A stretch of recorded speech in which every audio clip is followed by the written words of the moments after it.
Aku hanya memikirkan satu peraturan penting. Kenapa kau lakukan hari ini kalau kau bisa melakukannya besok? Few moments later.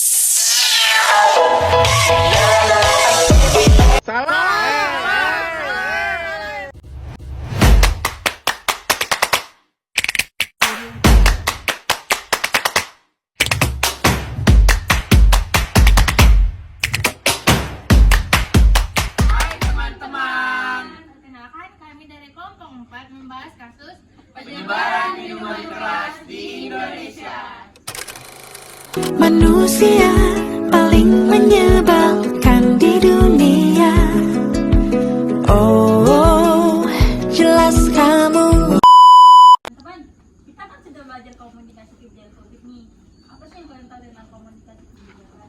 Nah, kalau menurut MOI dan Teks Guri tahun 2019, dalam pernyataan mereka menyatakan bahwa komunikasi kebijakan publik itu berperan dalam memastikan bahwa informasi kebijakan yang disampaikan dapat dipahami dengan jelas dan tepat oleh publik. Nah, untuk contoh kasus kita ini, salah satu kebijakan publik yang relevan dengan komunikasi kebijakan Indonesia adalah mengenai pengaturan penyebaran minuman keras atau yang kita kenal dengan miras. Nah, diatur di dalam Peraturan Presiden atau Perpres Nomor 74 Tahun 2013 tentang pengendalian dan pengawasan minuman beralkohol. Nah, untuk proses latar belakang kebijakannya itu gimana sih? Belakang adanya penyebaran miras di Indonesia ini kan dimana kan pemerintah di Indonesia ini kan mayoritas kan muslim kan, namun di Indonesia ini penyebaran miras itu sering terjadi. Nah, akibat perilaku minuman keras ini seringkali menimbulkan kejahatan yang mengganggu keamanan dan ketertiban di lingkungan masyarakat. Oleh karena itu dilakukan sebuah tindakan nyata yang dilakukan oleh pemerintah Indonesia dalam mengurangi permasalahan tersebut dan merumuskan regulasi dan kebijakan tentang penyebaran minuman keras di Indonesia. Tujuan pembuatan regulasi tentang miras di Indonesia itu apa sih, Nur? Tujuan pembuatan regulasi kebijakan penyebaran minuman keras di Indonesia itu ada 4. Yang pertama, melindungi masyarakat. Nah, regulasi ini dibuat untuk melindungi masyarakat dari dampak buruk yang ditimbulkan oleh konsumsi berat, termasuk kesehatan fisik dan mental.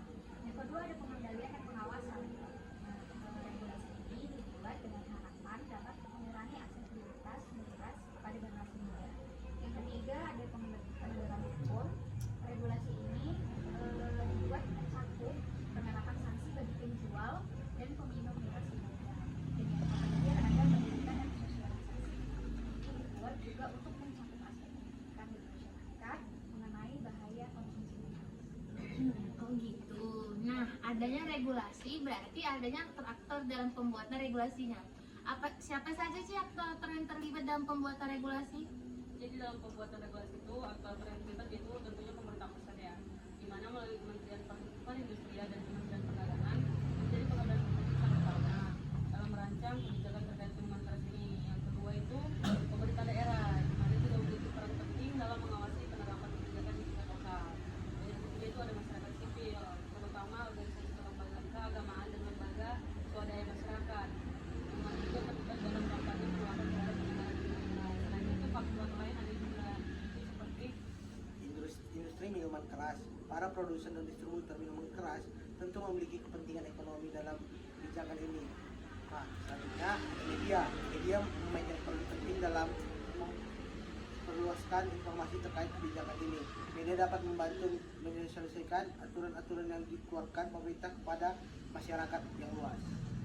Nah, setelah adanya aktor-aktor yang mendukung nih, tentu ada dong metode dan teknik yang digunakan. Metode dan teknik analisis kebijakan publik apa saja sih yang digunakan dalam penyebaran regulasi miras? Ada beberapa metode dan teknik yang umum digunakan dalam analisis kebijakan. Salah satunya itu pendekatan nasional, berfokusnya itu pada pengambilan keputusan yang logis dan berbasis data. Proses dalam pendekatan rasional ini melibatkan pengumpulan informasi, mengidentifikasi opsi kebijakan, dan memilih opsi yang paling efisien berdasarkan evaluasi yang konkret. Kemudian contoh dalam kasus penyebaran minuman keras, pendekatan rasional bisa dilakukan dengan mengumpulkan data tentang dampak sosial dan ekonomi dari konsumsi minuman keras. Setelah itu, kebijakan alternatif seperti pelarangan, pembatasan penjualan atau pengaturan distribusi akan dianalisis untuk memilih kebijakan yang paling efektif dalam mengurangi konsumsi sambil meminimalkan kerugian ekonomi. Tekniknya itu ada yang namanya analisis risiko. Jadi analisis risiko ini berfokus di mana mengidentifikasi dan mengukur risiko yang berimbas dari implementasi kebijakan.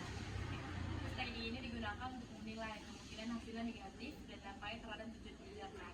Contohnya itu, pemerintah dapat menggunakan analisis risiko ini untuk menilai potensi risiko sosial dari meningkatnya pasar gelap atau penyelundupan jika ada kebijakan pelarangan minuman keras secara total.